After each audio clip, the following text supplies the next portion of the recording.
ইস, কি সুন্দর ভাই বোনের ভালোবাসা তোমাদের। ভালো, খুব ভালো। তোমাদের দেখলেই নয়ন জুড়িয়ে যায়। বসো বসো মিষ্টু, ভাই এত করে বলছে। তুমি খেয়ে নাও ভাইয়া, আমি খেয়েছি। আপু, মিথ্যা বলতেছো কেন তুমি? কখন খেলে? খেয়েছি, তুমি দেখোনি। কিন্তু আমি তো তোমার সাথেই ছিলাম। এত কথা বলছো কেন? ভাইকে খাবার দাও, আমি উপরে যাচ্ছি, ভালো লাগছে না আমার। বোন দাঁড়া, কি হয়েছে তোর, বলবি? কিছু হয়নি। কিছু তো অবশ্যই হয়েছে, বল কি হয়েছে? কেউ কিছু বলেছে? না, কেউ কিছু বলেনি। তাহলে এমন করছিস কেন? আমার উপর রেগে আছিস? না। প্লিজ বোন বল, কি হয়েছে? দেখ, আমি আর এগুলো নিতে পারছি না। কেন তুই আমার থেকে দূরে দূরে থাকিস? সবসময় আমাকে এড়িয়ে যাচ্ছিস, ঠিকভাবে কথা বলছিস না। বল, কেন এমন করছিস? কি করেছি আমি? বল না লক্ষ্মী বোন, প্লিজ। আমি কোনো ভুল করে থাকলে বল, আমি আমার ভুল শুধরে নেব। তুই শুধু বল, তুই কেন বুঝতে পারছিস না তোর ভাইটা খুব কষ্ট পাচ্ছে? সব কিছু মেনে নিতে পারলেও তোর আমার সাথে কথা না বলাটা মেনে নিতে পারছে না। বাবা মা যাওয়ার পর তুই তো আমার একমাত্র বেঁচে থাকার কারণ। বল, তুই ছাড়া আমার কে আছে? তুই সব কিছু যেন কেন আমাকে এভাবে পর করে দিচ্ছিস কেন বোন? মিষ্টু উল্টো দিকে তাকিয়ে আছে আর আকাশে কথায় মিষ্টুর চোখ থেকে অশ্রু ঝরছে। আহ আকাশ বাবা, তুমি কষ্ট পেও না তো। আসলে কি বলো তো, বিয়ের পর সব মেয়েরাই পর হয়ে যায়। তখন আর পরিবারের প্রতি তাদের সেই ভালোবাসাটা আর থাকে না। এটাই নিয়ম বাবা, তুমিও এটা মেনে নাও। এখন নিজের জীবনটাও গুছিয়ে নাও, নিজের ভবিষ্যতের কথাও ভাবো। দুদিন পর তোমার বিয়ে, তারপর দেখবে এগুলো আর মনে হবে না। আপনারা দয়া করে আমাদের ভাই বোনের মধ্যে কথা বলতে আসবেন না। উনি তো ঠিকই বলেছে। এখন আর আমরা ছোট নেই, বড় হয়েছি। এখন যার যার জীবন নিয়ে ভাবাটাই ভালো হবে সবার জন্য। আহ মিষ্টু, এভাবে বলতে নাই। সবাই তো আর তোমার মতো না মা, যে নতুন মানুষ পেয়ে বাকিদেরকে ভুলে যাবে। তুমি শ্বশুর শাশুড়ি স্বামী পেয়ে ভাইকে ভুলে যেতেই পারো, কিন্তু আকাশ বাবা তো আর পারে না। আকাশ বাবার মন অনেক বড়, তাই। আমাকে একটু আমার বোনের সাথে কথা বলতে পারি? কিছু মনে করো না বাবা, তুমি যে বোনকে নিয়ে এত অহংকার করো, ভালোবাসো, সে কিন্তু তোমার সেই ভালোবাসার দাম দিচ্ছে না, আর দিতেও পারবে না। যাই হোক, আমি আর কিছু বলবো না, তোমাদের ব্যাপার, তোমরাই ভালো বুঝবে। বোন, তোমার মামি শাশুড়ি ঠিকই বলেছে ভাইয়া। আমি তোমার ভালোবাসার দাম দিতে পারবো না। আমি তো কারোর ভালোবাসা পাওয়ার যোগ্যই না।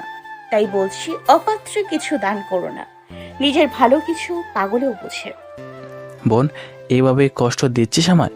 দেখ, আমি কিন্তু কাল রাত থেকে না খেয়ে আছে, আমার খুব খিদে পেয়েছে। চল না বোন, খেয়ে নি।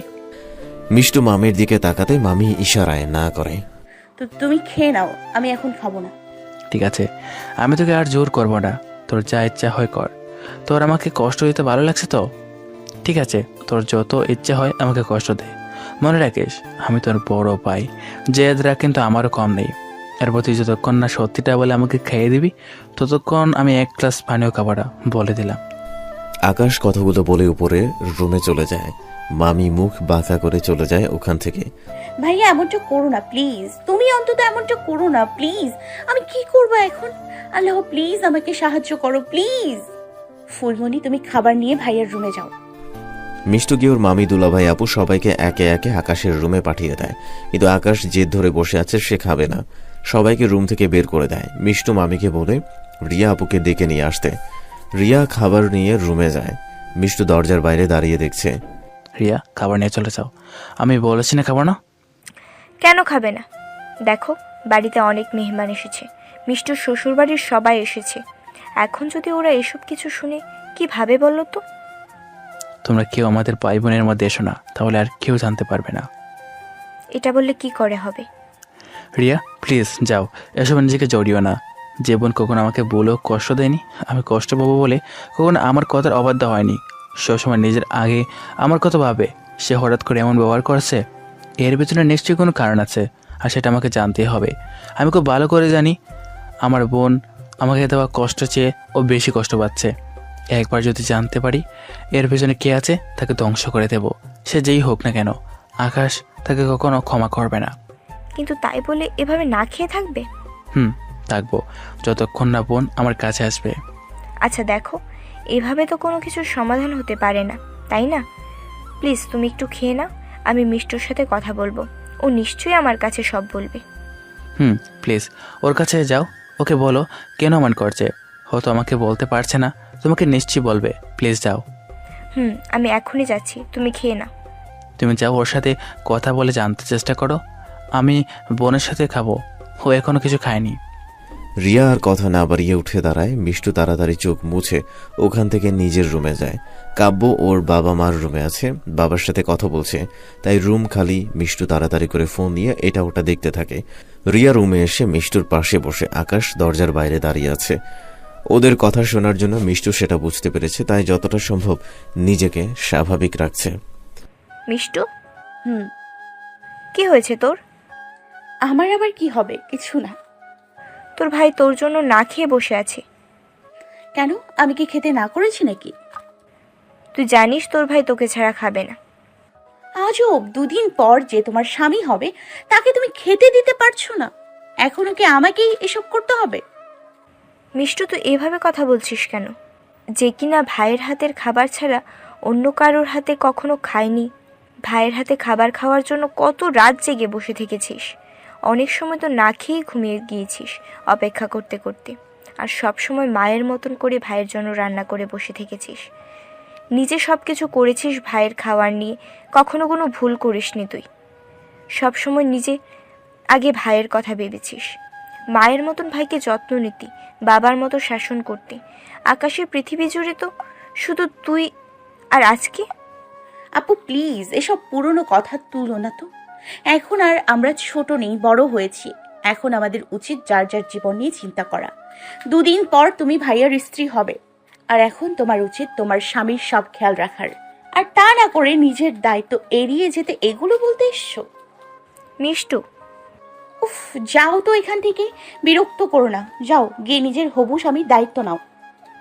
এই তুই কি সত্যি আমাদের মিষ্টু? না, কিছুতেই আমার বিশ্বাস হচ্ছে না তুই মিষ্টু। উফ, যাও তো যাও, আমার এখন কোনো নাটক দেখতে ইচ্ছে করছে না। আর শোনো, মানুষ পরিবর্তনশীল, সব সময় মানুষ একরকম থাকে না। তাই প্লিজ দয়া করে যাও, নিজেদের জীবন নিয়ে খুশি থাকো, আর আমাকেও থাকতে দাও। মিষ্টু প্লিজ এমন করিস না, বল আমাকে তোর কি হয়েছে। দেখ, তুই যদি মনে করিস তোদের ভাই বোনের মধ্যে আমি এসে পড়েছি, বা তুই যদি ভাবিস যে আমি তোদের সম্পর্কের জন্য রাগ করব, কষ্ট পাবো, তাহলে ভুল। আমি কখনো তোদের ভাই বোনের মধ্যে তৃতীয় ব্যক্তি হয়ে আসবো না। তোরা আগে যেমন ছিলি সারা জীবন সেভাবেই থাকবি, আমি কখনো কিছু বলবো না। তবুও যদি তোর মনে কোনো সন্দেহ থাকে তাহলে বল, আমি এখনই বিয়েটা ভেঙে দিচ্ছি। তবুও প্লিজ মানুষটাকে এভাবে কষ্ট দিস না, আমি হাত জোর করে বলছি। বাবা, খুব ভালো বললে তো আপু। তুমি হয়তো ভুলে গিয়েছো, এই বিয়েতে ভাইয়াকে কিন্তু আমি রাজি করিয়েছি। আমার যদি তোমাকে নিয়ে সমস্যা থাকতো তাহলে কেমন করতাম? আমি কিছু বুঝতে পারছি না, প্লিজ বল না কি হয়েছে, কেন এমন করছিস তুই? দেখো, আমি কিছু করছি না, তোমরাই তিলকে তাল বানাচ্ছ। যাই হোক, এখন রুমটা একটু খালি করো, আমার এগুলো শুনতে ভালো লাগছে না, বিরক্ত হচ্ছে আমি। মিষ্টু, একটাবার তোর ভাইয়ের কথাটা ভাব। মানুষটা কটা দিন থেকে ঠিকভাবে খাচ্ছে না, কাল রাত থেকে তো কিছুই মুখে তুলছে না। তাতে আমি কি করব? তোমার স্বামী, তুমি দেখো কেন খাচ্ছে না। আর কেমন মেয়ে তুমি, নিজের হবু স্বামীকে খাওয়াতে পারছো না? মিষ্টু, আকাশ তোর হাতে ছাড়া খাবে না জেদ করেছে। জেদ করেছে তো কি হয়েছে? তুমি গিয়ে জোর করে খাওয়াতে পারছো না? এই তোমার ভালোবাসা? শুধু মুখেই বড় বড় কথা বলতে পারো, কাজের বেলায় কাজ করা। মিষ্টু, তুই কি পাগল হয়ে গেছিস? কি বলছিস নিজেও জানিস না। তো এসছো কেন আমার কাছে? যাও, আর পারলে নিজের স্বামীকে গিয়ে খাওয়াও। তুই? রিয়া থাক, ওকে আর কিছু বলো না, চলে আসো। হ্যাঁ হ্যাঁ, আমার সাথে কেউ কথা বলতে শোনা। যাও গিয়ে হবু স্ত্রীর কথা শোনো, আর গিয়ে খেয়ে নাও। শুধু শুধু এসব জেদ করে কোনো লাভ হবে না। বোন, তোকে আমি 2 হাতে বড় করেছি, কথা বলতে শিখেছি, হাঁটতে শিখেছি। তোর বলা না বলা প্রতিটা কথাই আমি বুঝি, আর কোনটা সত্যি কোনটা মিথ্যা সেটা বোঝার ক্ষমতাও আমার আছে। তোর চোখ মুখ বলে দিচ্ছে তুই মিথ্যা বলছিস। তোমার ভুল হচ্ছে বুঝতে। তাই? তাহলে তোর চোখে জল কেন? কেন বারবার কান্না থামানোর চেষ্টা করছিস? কেন আমার দিকে তাকিয়ে কিছু বলতে পারছিস না? তোর কণ্ঠে একটা চাপা কষ্ট লুকিয়ে আছে, সেটা তুই বুঝতে দিতে চাচ্ছিস না। আমি এটা জানি, আমাকে কষ্ট দিয়ে তুই ভালো নেই। তোকে শেষবারের মতো বলছি, বল কি হয়েছে।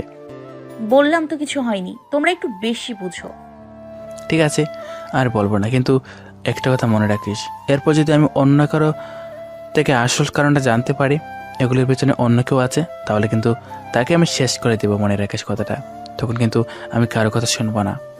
সে যাই হোক, যাও এখন গিয়ে খেয়ে নাও, না হলে তোমার হবু স্ত্রী আমার মাথাটা খেয়ে ফেলবে। খাবার তো আমি তোর হাতেই খাবো, তুই নিজে না খাওয়ানো অবধি আমি খাবো না। আকাশ চোখের অশ্রুগুলো মুছে বেরিয়ে যায়। রিয়া রাগ করে রুম থেকে বেরিয়ে যায়। মিষ্টু দরজা লাগিয়ে মুখ হাত দিয়ে চেপে ধরে কান্না করে। কি করবো এখন আমি? এত কিছু বলেও তো কোনো লাভ হলো না। কেন ভাইয়া, কেন? তুমি সবকিছু বুঝতে পারো। আল্লাহ আমাকে একটু সাহায্য করো প্লিজ, আমি আর পারছি না। এর থেকে মৃত্যু ভালো ছিল। আমি ভাইয়াকে কতটা কষ্ট দিয়ে ফেললাম, শুধু কষ্ট না, আঘাতও করেছি। আপু আমার কথায় অনেক কষ্ট পেল, কিন্তু আমি কি করব? আমি যে নিরুপায়। আল্লাহ, তুমি আমাকে যত ইচ্ছে কষ্ট দাও, আমার ভাইয়াটাকে ভালো রেখো প্লিজ, একটু দয়া করো আমার উপর। আমি এখন কার কাছে যাব? ভাইয়া যে না খেয়ে কষ্ট পাচ্ছে, সব কিছুর জন্য আমি দায়ী। আমার জন্যই সবাই কষ্ট পাচ্ছে। আজ আমার জন্য আমার ভাইয়াটা না খেয়ে কষ্ট পাচ্ছে। আমি কিছু করতে পারছি না। কেন আমাকে এমন পরিস্থিতিতে ফেললে? কেন? এখন আমি কি করব? সারাটা দিন চলে যায়। আকাশ না খেয়ে রুমে বসে আছে। ওর বিশ্বাস ওর বোন আসবেই, এই আশায় বসে আছে। এদিকে মিষ্টু লুকিয়ে সবাইকে অনেকবার খাবার নিয়ে পাঠিয়েছে, কিন্তু কেউ খাওয়াতে পারেনি। কাব্য এগুলো জানে না। সারাদিন মিষ্টু কিছু মুখে দেয়নি। অবশেষে আর কোনো উপায় না পেয়ে ছোট মার রুমে যায়। গিয়ে দেখে ছোট মা, খালা, মামি গল্প করছে আর হাসাহাসি করছে। মিষ্টু দরজায় দাঁড়িয়ে, আসবো একটু? কে রে? ও তুই? তা এখানে কেন এসেছিস? তোমার সাথে একটু কথা ছিল। কি কথা? তাড়াতাড়ি বল। না মানে একটু আলাদাভাবে যদি। তা হবে না, যা বলার এখানেই বল। ওরা কোথাও যাবে না। আর তোর সাথে আমার যা কথা হয়েছে ওরা সব কিছুই জানে, তাই ওরা থাকলেও সমস্যা হবে না। ভাইয়া কাল রাতে থেকে না খেয়ে আছে। শুনতে পাচ্ছি তো। ভাইয়া বলেছে আমি খেতে না দিলে খাবে না। আরে তুই এটা নিয়ে ভাবিস না, তোর বেশি খিদে পেলে এমনিতেই খেয়ে নিবি। আর তাছাড়া 2-1 দিন না খেলে কেউ মরে যায় না। মুখ সামলে কথা বলো। তুই আমাকে চোখ দেখাচ্ছিস? তোর সাহস তো কম না, বেয়াদব মেয়ে একটা। থাপড়াইয়া গাল লাল করে দিব। তুই জানিস আমি চাইলে এখনই কি করতে পারি? তুমি হয়তো ভুলে যাচ্ছ যেটার ভয় দেখিয়ে আমাকে এসব করতে বলছো, তার সম্পর্কেই বাজে কথা বলছো। আমার ভাইয়ের যদি কিছু হয় আমি কিন্তু কাউকে ছেড়ে দিব না। তুই কি এখন আমাকে হুমকি দিতে এসেছিস? না, আমি তোমাকে অনুরোধ করতে এসেছিলাম এই শর্তটা উঠিয়ে নিতে। আমি সত্যি জানি না আমার উপর তোমাদের কিসের রাগ। আমাকে না হয় তুমি ঘৃণা করো, কিন্তু তোমার মেয়েকে তো ভালোবাসো। অন্তত নিজের মেয়ের কথা ভেবে এই শর্তটা তুলে নাও। তোর থেকে জ্ঞান নিতে হবে না আমার। যা তো এখান থেকে। আকাশের খিদে পেলে ঠিক খেয়ে নেবে। খাবে না ভাইয়া, ভাইয়া জেদ করে আছে। প্লিজ একটু বোঝার চেষ্টা করো। ভাইয়া কারো কথা শুনছে না। এভাবে চলতে থাকলে ভাইয়া অসুস্থ হয়ে যাবে। প্লিজ আমার কথাটা শোনো। ভাইয়ার কষ্ট হচ্ছে, প্লিজ একটু দয়া করো। আমি তোমার সব কথা শুনবো, কিন্তু এটা তুলে নাও প্লিজ। আমার ভাইয়াটা খুব কষ্ট পাচ্ছে। ছোট মা কিছু বলতে যাবে, তার আগে মামি খালা একটু দূরে নিয়ে গিয়ে ছোট মার সাথে ফিসফিসিয়ে বলে মিষ্টুর কথা মেনে নিতে। কারণ মিষ্টুর সবকিছু তো আকাশের জন্য করছে, আর আকাশ যদি না থাকে তাহলে আর মিষ্টুকে সাহায্য করা যাবে না। আরও কিছু বলে। ওরা আবার আগের জায়গায় এগিয়ে ছোট মা বলে, ঠিক আছে, তবে এর জন্য আমার নতুন শর্ত আছে। আমি তোমাদের সব শর্ত মেনে নিতে রাজি আছি। আচ্ছা আচ্ছা ঠিক আছে, প্রথমে তুই আমার পায়ের কাছে হাত জোর করে বসে অনুরোধ কর, তারপর না হয় শর্তের কথা বলছি। মিষ্টু তাই করে হাত জোর করে বসে ওদের সামনে ওরা তিনজনেই মহা খুশি হয়। সবাই মিষ্টুকে নিয়ে উপহাস করে। প্লিজ তুমি তোমার শর্তটা তুলে নাও। কি ভাবি, বলেছিলাম না তোমাদের, অপমানের জবাব আমি নিব। ধন্যবাদ। আচ্ছা ঠিক আছে, আমি তোর অনুরোধ রাখবো, কিন্তু তার বিনিময়ে তোকে আমার কিছু কথা শুনতে হবে, আর বিশেষ করে কাল থেকে তোকে। কি রাজি? রাজি। তাহলে আমি আসি? কি শর্ত জানতে চাইবে না? তার কোনো প্রয়োজন নেই। আমার ভাইয়ের জন্য যদি তোমরা আমাকে বিষও খেতে দাও, আমি হাসি মুখে খেয়ে নিব। আরে পাগল নাকি? তোমাকে বিষ দিয়ে কি আমরা জেলে যাব নাকি? আর তাছাড়া তুমি আমাদের যতটা খারাপ ভাবো ততটা খারাপও আমি নই। তোমাদের অনেক অনেক ধন্যবাদ। আমি এখন আসি। মিষ্টু ওখান থেকে দৌড়ে নিচে যায়, তাড়াতাড়ি খাবার নিয়ে আকাশের রুমে যায়। গিয়ে দেখে আকাশ শুয়ে আছে। ভাইয়া। মিষ্টুর ডাকে আকাশ উঠে বসে। মিষ্টু খাবার ট্রি টেবিলে রেখে আকাশের সামনে বসে। আকাশের মুখে হাসি ফুটে উঠলেও পরক্ষণে একরাশ অভিমান ভর করে।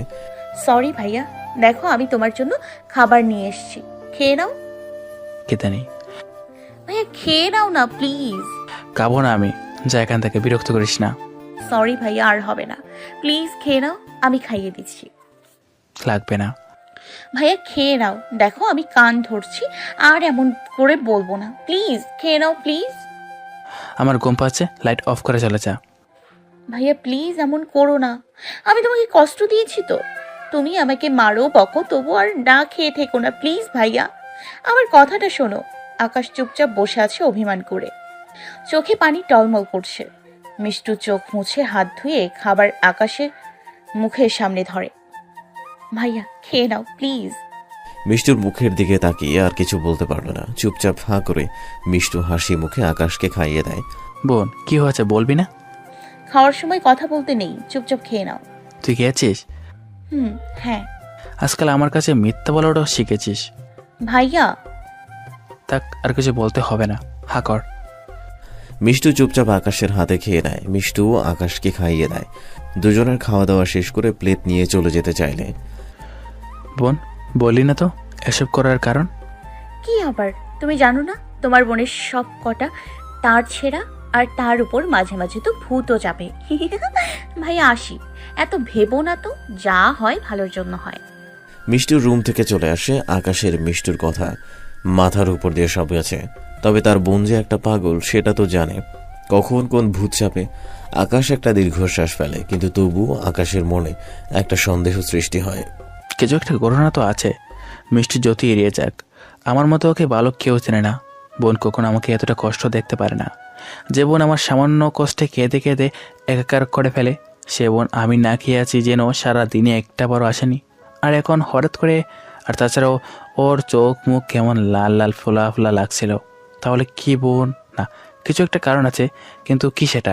আচ্ছা, ছোট্ট মা কিছু বলেনি তো? হ্যাঁ, ওই মহিলাকে কোনো বিশ্বাস নেই। এসবের পেছনে নিশ্চয়ই উনি আছে, কিন্তু মিষ্টু আমাকে বলছে না কেন?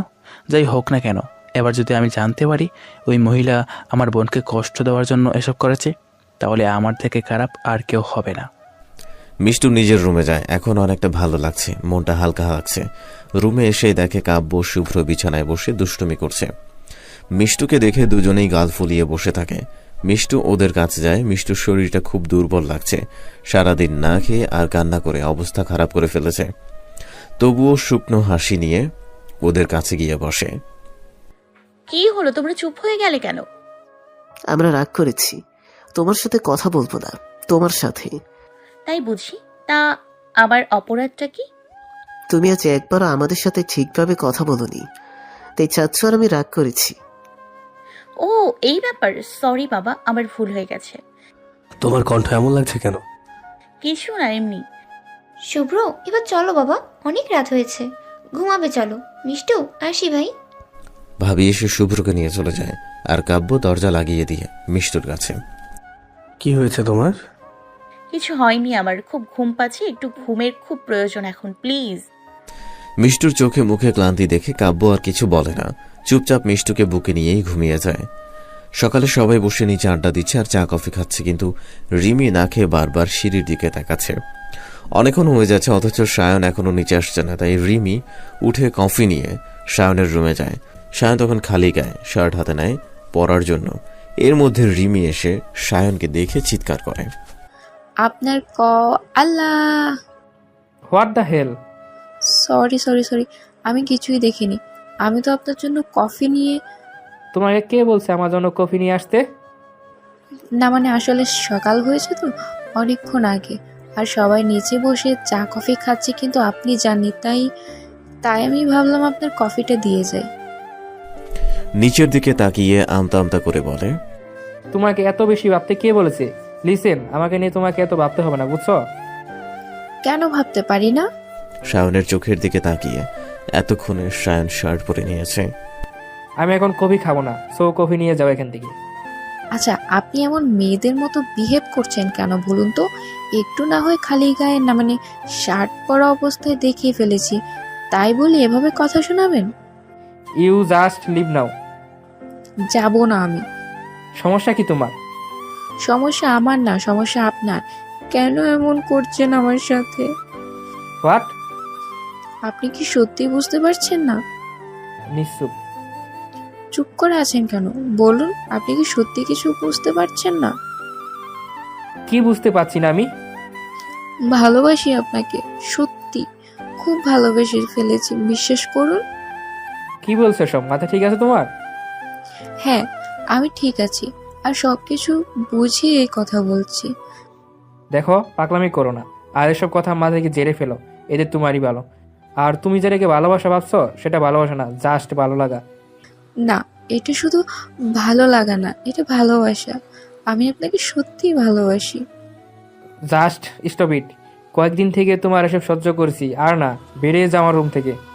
প্লিজ আমাকে ফিরিয়ে দিবেন না, আমি সত্যি আপনাকে ভালোবেসে ফেলেছি। প্লিজ আমার ভালোবাসা অ্যাকসেপ্ট করুন। রিমি কান্না করে দেয়। সায়ন ওর কান্না দেখে নিজের রাগকে কন্ট্রোল করার চেষ্টা করে বলে, প্লিজ ট্রাই টু আন্ডারস্ট্যান্ড, আমি তোমাকে ভালোবাসতে পারবো না। কেন পারবেন না? আমি একজনকে ভালোবাসি, তাই আমার পক্ষে অন্য কাউকে ভালোবাসা সম্ভব না। কেন সম্ভব না? কেন? আপনি যাকে ভালোবাসেন সে তো অন্য কাউকে বিয়ে করে সুখেই সংসার করছে, তাহলে আপনি কেন পারবেন না? কেন ওই বেইমান মেয়েটার জন্য শুধু শুধু নিজেকে কষ্ট দিচ্ছেন আপনি? Rimi, don't cross your limit. আমি আমার সীমা অতিক্রম করিনি, যা সত্যি তাই বলছি। যেটা জানো না সেটা নিয়ে কথা বলতে এসো না। আমি সব জানি, আপনি মিষ্টুকে ছোটবেলা থেকে ভালোবাসেন, কিন্তু মিষ্টু আপনার ভালোবাসার দাম দেয়নি, গেম খেলেছে আপনার ভালোবাসা নিয়ে। আর এটাও জানি আপনি মিষ্টুর জন্য অনেক কিছু করেছেন, তবুও ওই স্বার্থপর বেমান মেয়েটা আপনার বিদেশে যাওয়ার সুযোগ নিয়ে অন্য একটা ছেলেকে বিয়ে করে সংসার করেছে। তাহলে আপনি কেন ওই ধোঁকাবাজি মেয়ের জন্য নিজের জীবন নষ্ট করবেন? ওই লোভী স্বার্থপর বেইমান যদি সুখে থাকে। তোমার সাহস হলো কি করে মিষ্টুকে এসব বলার? তোমাকে সহ্য করেছি বলে এই নয় যে যা বলবে তাই মেনে নিব। আপনি আমাকে হাজারটা থাপ্পড় মারলেও সত্যিটা কখনো মিথ্যে হয়ে যাবে না। কিসের সত্যি? কি সত্যি? কতটা জানো তুমি মিষ্টু সম্পর্কে? আর তুমি এসব জানলে কি করে? কে বলেছে তোমাকে এসব? বলো। আমি সেদিন আপনার শান্ত ভাইয়ের সব কথা শুনেছি। আর আমার কথা শুনোনি? কিছুটা আপনি অনেক ভালো, তাই এসব সহজভাবে মেনে নিয়েছেন। ভুল বুঝেছ। সব একটু কি শুনেছ তা 4 গুণ নিজের মতো করে তৈরি করেছ। আমি কোনো ফেরেস্তা নই, আমি একজন মানুষ। যদি সত্যি মিষ্টির দোষ থাকতো তাহলে আমি অবশ্যই এটার প্রতিবাদ করতাম, কিন্তু এতে মিষ্টির কোনো দোষ নেই। ও তো এখনো এসবের কিছুই জানে না। আমি কখনো ওকে জানতে তো দূর, বুঝতেও দেইনি। ওর কাছে আমি শুধু ওর সায়ন ভাইয়া, আর ওর থেকে বেশি কিছু না। ওর চোখে কখনো আমার জন্য কোনো রকম অনুভূতি দেখিনি। আমার জন্য ওর মনে সবসময় শুধু শ্রদ্ধাই ছিল, অন্য কিছু না। আমি ওকে একতরফা লুকিয়ে ভালোবেসে এসেছি। আমি যে কখনো ওকে অন্য নজরে দেখতে পারি এটাই হয়তো ও কখনো বিশ্বাস দূর হয়তো ভাবতেও পারবে না। আর আমি এখন চাইও না ও এটা জানুক। তাহলে ওকে কি করে আমি দোষ দিই বলো? এনওয়ে প্লিজ তুমি ওকে কখনো এসব জানাবে না। কিন্তু কেন? কারণ আমি চাই না এসব জেনে গিল্টি ফিল করুক বা কষ্ট পাক। প্লিজ তুমি ওকে কিছু বলবে না। কিন্তু সেদিন যে শান্ত ভাইয়া ওইভাবে বললো। ও তখন রেগেছিল, আর তাছাড়া আমাকে খুব ভালোবাসে তো তাই ওইভাবেই রিয়েক্ট করেছে। তুমি ওর কথা শুনে মিষ্টুকে ভুল বুঝো না। এসবের জন্য মিষ্টু দায়ী না। দোষ যদি কেউ করে থাকে তাহলে সেটা আমি করেছি। ভালোবাসাটা কি কখনো দোষ হয়? হয়তো। কিন্তু আমি যে আপনাকে ভালোবাসি। বোঝার চেষ্টা করো, আমি চাইলে তোমাকে ভালোবাসতে পারবো না। কেন? আমি কি দেখতে খুব বাজে? আমি কি সেটা একবার বলেছি? তোমাদের একটা সমস্যা জানো তো, কাউকে ভালো লাগলে সে যদি না বলে দেয় তাহলে হয় নিজেকে ছোট্ট মনে করো, না হলে ভেবেই নাও যে নিজের চেহারা খারাপ। তাই আর এটাই তোমাদের সবচেয়ে বড় ভুল ধারণা। আমরা সবাই মুখে বলি যে আল্লাহ সৃষ্টি সবাই সুন্দর, কিন্তু যখন এই ধরনের পরিস্থিতি আসে তখন সেটা ভুলে যায়। কিন্তু এটাই সত্যি যে আল্লাহ সৃষ্টি কখনো সুন্দর হতে পারে না, সবাই সবার মতো সুন্দর। আসলে ভালোবাসা কখনো সুন্দর চেহারা দিয়ে হয় না, ভালোবাসা হয় একটা সুন্দর মন থেকে। মন কি দেখা যায় নাকি? দেখা যায় তো, কিন্তু একজন মানুষের মন কেমন সেটা তার আচার ব্যবহার কথাবার্তায় প্রকাশ পায়। আর যে সেই মনকে দেখতে পায়, অনুভব করতে পারে, তাকেই ভালোবাসিয়ে ফেলে। এই ক্ষেত্রে এক একজনের এক এক রকমের পছন্দ, যার মনে যাকে ভালো লাগে। এই যে আমরা প্রতিটি মুহূর্তে এত মানুষের সাথে পরিচয় হই, তাদের সবাইকে আমাদের ভালো লাগে? লাগে না তো। তার মানে এই নয় যে তাকে অন্য কেউ ভালোবাসবে না, অবশ্যই বাসবে, কারণ সবার পছন্দ একরকম হয় না। যার মনে যাকে ভালো লাগে। আর ভালোবাসাটা এমন একটি জিনিস যেটা কোনো কিছুর বাছ বিচার করে হয় না, জাস্ট হয়ে যায়। আমিও তো আপনাকে কোনো কিছু না ভেবে ভালোবেসেছি, আর সেটা কিভাবে নিজেও বুঝতে পারিনি। আমার মনের সবটা জুড়ে একজন মানুষই আছে, সেই জায়গাটা আমি কাউকে দিতে পারবো না। আমি তো সেটা বলিনি। আমি না হয় আপনার মনে নিজের জন্য একটু জায়গা তৈরি করে নিব। প্লিজ আমাকে শেষ সুযোগটা তো দিন। যেটা হবার নয় সেটা করতে চেয়েও না, এতে শুধু কষ্টই পাবে। সায়ন কথাগুলো বলে রুম থেকে বের হয়ে যায়। রিমি মনে মনে ঠিক করে যেভাবেই হোক সায়নের মনে নিজের জন্য একটা জায়গা তৈরি করবে, কিন্তু তার আগে মিষ্টুর কাছে ক্ষমা চাইতে হবে। রিমিও রুম থেকে বের হয়ে যায়। মিষ্টুর রুমের দিকে একটু যেতেই কাব্য মিষ্টুর সাথে দেখা হয়। কাব্য মিষ্টুর হাত ধরে ওখান থেকে নিয়ে যেতেই ধরতেই Rimi, Mishtu, I am sorry, please ক্ষমা করে দে। দুলাভাই, আপনিও প্লিজ ক্ষমা করে দিন। আসলে সেদিন আমার মাথা ঠিক ছিল না, তাই কি বলতে কি বলে ফেলেছি। প্লিজ ক্ষমা করে দিন মিষ্টু, প্লিজ প্লিজ প্লিজ। বাদ দে সব, চল নিচে যাই, সবাই অপেক্ষা করছে আমাদের জন্য। না, আগে বল ক্ষমা করেছিস। দেখ কান ধরছি, প্লিজ ক্ষমা করে দে। দিয়েছি, চল এখন। থ্যাঙ্কস বনু। দুলাভাই আপনি? তোমার বোন যখন ক্ষমা করেছে তখন আমি আর কি বলবো, চলো যাওয়া যাক। সবাই নিচে গিয়ে খেয়ে নেয়। খাওয়া দাওয়া শেষ করে আপু দুলাভাই কাব্যকে নিয়ে আড্ডা দিতে বসে। মিষ্টুর রুমে চলে আসবে বলে ভালো লাগছে না ওর, তাই মিষ্টু সিঁড়ি দিয়ে উপরের রুমে যেতে ধরতেই ছোট মা, খালা, মামি এসে সামনে দাঁড়ায়। কে রে, কাল তো বড় বড় কথা বলে আসলি, আর এখন সব ভুলে গেছিস? ভুলিনি, বলো কি করতে হবে। বেশি কিছু না, আপাতত আমার অ্যাকাউন্টে মাত্র 10 কোটি টাকা দিতে হবে। ঠিক আছে, কিন্তু বিয়ের পর, কারণ এখন যদি তোমার অ্যাকাউন্টে আমি এত টাকা দিই তাহলে সেটা ভাইয়া জেনে যাবে। আর ভাইয়া জানতে পারলে, যদি জানতে চায় আমি কেন তোমাকে এতগুলো টাকা দিয়েছি, তখন কিছু বলতে না পারলে সন্দেহ করবে, আর ভাইয়া এর পেছনে সব কারণ খুঁজে বের করবে, তখন কিন্তু। আচ্ছা, তাহলে তুই আমাকে টাকাগুলো তুলে দে। সেটাও এখন সম্ভব না। এখন যদি আমি টাকা তুলতে যাই তাহলে আমাকে শহরে যেতে হবে, আর শহরে যাওয়ার পরেও সময় লাগবে। আচ্ছা ঠিক আছে, বুঝতে পেরেছি, কিন্তু যদি বিয়ের পর দিস তাহলে এর পরিমাণ কিন্তু বাড়বে। ঠিক আছে, তুমি যত টাকা চাইবে দিয়ে দিব। মনে থাকে যেন, যদি কোনো রকম চালাকি করিস তার ফল কিন্তু ভালো হবে না। আর তুই যদি ভেবে থাকিস বিয়ে হয়ে যাওয়ার পর আমি আর কিছুই করতে পারবো না, তাহলে কিন্তু ভুল। আমি বিয়ের পর চাইলে আকাশ আর রিয়ার ডিভোর্স করিয়ে দিব, না হলে ওদের সংসারে অশান্তি সৃষ্টি করব, কাউকে ভালো থাকতে দিব না। তার কোনো প্রয়োজন হবে না, তোমার টাকা তুমি সময় মতো পেয়ে যাবে। আর কিছু? হ্যাঁ হ্যাঁ অবশ্যই, এই নে, এটা খেয়ে নে তো, আর একটুও নষ্ট করবি না কিন্তু, তাহলে আর ভাইয়ের সাথে খেতে পারবি না, তাই চুপচাপ এটা খেয়ে নিবি। মিষ্টু গ্লাসটা হাতে নেয়। খালা, মামির মুখে শয়তানি হাসি। কি হলো, খাচ্ছ না কেন? আরে খাও খাও, এটা খেলে তোমার খুব উপকার হবে। এতে নিম পাতা আছে, আর সেটাও অনেকগুলো, তাই একটু ভারী দেখাচ্ছে। এতে তোমার শরীর খুব ভালো থাকবে। শুধু এখন না, আমরা তোমার আরো যত্ন করব। ঠিক যতবার তুমি তোমার ভাইয়ের সাথে খেতে বসবে ঠিক ততবার। আর হ্যাঁ, এক একবার এক এক রকমের খাবার দিব। এখন তিতা, এরপর মিষ্টি খেতে দিব, চিন্তা করো না। কি রে, ভয় পাচ্ছিস? সামান্য এই তেতো জিনিস খেতে পারবি না? এই তোর ভাইকে ভালোবাসিস? মিষ্টু যে তিতা মিষ্টি জাতীয় খাবার খেতে পারে না, বমি আসে, আর এটা ওরা খুব ভালো করেই জানে, তাই সুযোগ নিচ্ছে। মিষ্টু গ্লাসের দিকে তাকিয়ে আছে, এত ভারী নিম পাতার শরবত দেখলেই বমি আসছে। তবুও ছোট মার কথা শুনে খেয়ে নিচ্ছে, কিন্তু বেশিক্ষণ আর থাকতে পারল না, তাড়াতাড়ি ওখান থেকে একটু দূরে গিয়ে বমি করে দেয়। মিষ্টুর অবস্থা দেখে ওরা হাসতে হাসতে ওখান থেকে চলে যায়। তখন ওদিক দিয়ে কাব্যর ভাবি যাচ্ছিল, মিষ্টুকে ওই অবস্থায় দেখে অস্থির হয়ে যায়। মিষ্টুর কাছে গিয়ে মিষ্টুকে সামলে নেয়। ভাবি সবাইকে ডাকতে চাইলে মিষ্টু হাত ধরে না করে, সবাই বলতে। অনেকক্ষণ বমি করার পর ক্লান্ত হয়ে পরে ভাবিকে ধরে ধরে রুমে আসে। ভাবি জানতে চাইলে কিছু বলে না, আর এভাবেই দুপুরের খাবার পর ওরা অনেকগুলো চিনি গুড় দিয়ে এক ধরনের শরবত বানিয়ে মিষ্টুকে খাইয়ে দেয়। এবারও বমি করে দেয়। এবার মিষ্টুর মামি আপুরা দেখে ফেলে। ওরা সবাই জানতে চায় কি হয়েছে, কেন বমি করছে। এমনি হচ্ছে বলে রুমে চলে আসে। রাতে খাবারের সময় মিষ্টু খেতে পারে না, তবুও আকাশের জন্য কষ্ট করে দু একবার খেয়ে মানা করে দেয় খেতে। খাওয়া দাওয়ার পর আবার এসব শরবত খাওয়াতে আসলে মিষ্টু